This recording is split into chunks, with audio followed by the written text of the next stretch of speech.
የታመረውን ማንም ሊለየው አይችልም ብሎ ጌታችን መድኃኒታችን ኢየሱስ ክርስቶስ ቅዱስ ጋብቻን ባርኮ እንደሰጠ ለዓለሙ ሁሉ በተባረከ ስነ ስርዓትም በኦርቶዶክሳዊ ስርዓት ደንብና አስተምህሮ መሰረት ቅዱስ ጋብቻ በቤተክርስቲያን መፈጸም እንዳለበት ይነገራል። ይሁን እንጂ አንዳንዶች ከክርስቶስ ትእዛዝና ክብር በመውጣትም ለእግዚአብሔር ትእዛዝ ከመኖር ይልቅ በራሳቸው የራሳቸውን ፍላጎት ይፈጽማሉ። አርቲስቶቻችን አርአያነታቸውና የቤተክርስቲያን ልጅነታቸውን የሚያስመለክቱበት መንገድ እጅጉን ድንቅ ነው።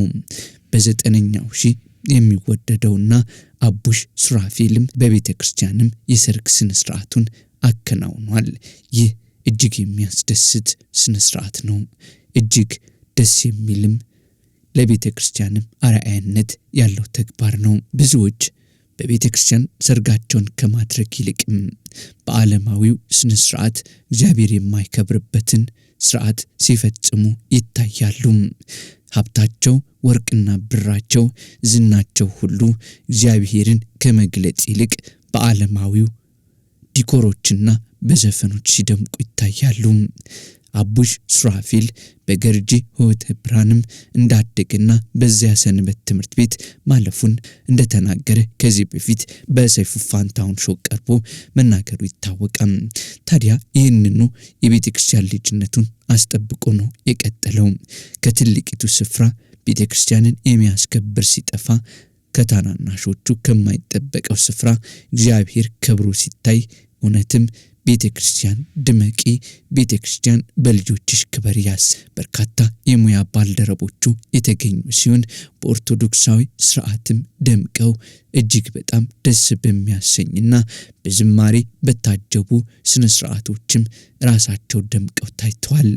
ይህ እግዚአብሔር የከበረበት ሰርግ ነውና ክብሬ ማዕረጌ ጌጤ በሰርግ ዕለት አንተ ክብር ብሎ እግዚአብሔርን ከፊት ማስቀደም ከሁሉ የሚበልጥ ምርጫ ነው። አቡሽ ሱራፌልም ያደረገው ይኸው በ9ኛው ሺህ ተከታታይ የሬዲዮ ሲትኮም ላይ በመተወን የሚታወቀው ቁም ነገሩም በዚህ በኩል ያ ሙያው ቢሆን ቁም ነገሩ እግዚአብሔር ነውና የጋብቻ ስነ ስርዓቱን በዚህ በኩል መፈጸም ለብዙዎች ምሳሌ የሚሆን ነው። ወደ ቤተክርስቲያን ለመምጣት መንገድ የጠፋባቸው አርአያ የሚሆናቸው ሰው ደግሞ ሲያገኙ ይበልጡኑ ያስደስታል። ዓለምና በዓለም ያለውን ሰው ቢከተል ከእግዚአብሔር ይለያል። በዓለም ሁሉ ያለ የሥጋ ፈቃድ ነውና እግዚአብሔርን መከተል ግን እጅጉን ማትረፍ ነውና አቡሽ ሱራፌል በሰርጉ ዕለት እሱ ከሚጠበቅበት ስፍራ ላይ እንዲደምቁ ተገኝቷል። ዝናና ዓለማዊ ክብር ከእግዚአብሔር ክብር አልበለጠምና ክብሩ በእግዚአብሔር ከበረ። በዝማሬውንም እግዚአብሔርን እንዲህ አደመቀው። እንድትደምቅና እንድትከብር የእመቤታችን የቅዱሳን ጻድቃን ተራዳይነት ከኛ ጋር እንዲሆን እንዲህ ባለ ስነ ስርዓት መድመቅ ይገባልና አቡሽ ተግባረ እጅግ ደስ የሚያሰኝ ነው። ትዳራችሁ እግዚአብሔር አለበትና እስከ መጨረሻው ጸንታችሁ ኑሩ እንላለን። ፈተናችሁን ይራቅ፣ እመቤታችን አትለያችሁ እንላለን። መልካም ጋብቻም ብለናል። ቸር ቆዩልን።